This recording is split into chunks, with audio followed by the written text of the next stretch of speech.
সাত নামে কোরবানি দেওয়া যাবে কিনা, কোরবানি সাত নামে দিবেন কিনা? ভাইরা আমার, কোরবানি মূলত আল্লাহর নামে হবে, এটা আমাদের বলার ভুল। আমরা বলি সাত নামে কোরবানি, আসলে সাত নামে না, 7 জনের তরফ থেকে কোরবানি হয়, 7 ব্যক্তির পক্ষ থেকে কোরবানি হতে পারে। গরুতে, ওটে সর্বোচ্চ 7টা ভাগ হতে পারে, 7-এর নিচে হতে পারে, উপরে হতে পারে না। আবার ভগ্নাংশ হবে না, অর্থাৎ 1 ভাগ 2 জনে মিলে নিলে হবে না। পরিষ্কার নবী করিম সাল্লাল্লাহু আলাইহি ওয়াসাল্লামের হাদিস রয়েছে।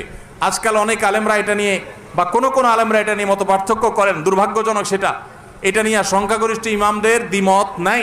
আরব আজম কোন দেশে সংখ্যাগরিষ্ঠ আলেমদের কোনো দ্বিমত নাই যে গরু, ওট এগুলো 7 ব্যক্তির তরফ থেকে যথেষ্ট হবে।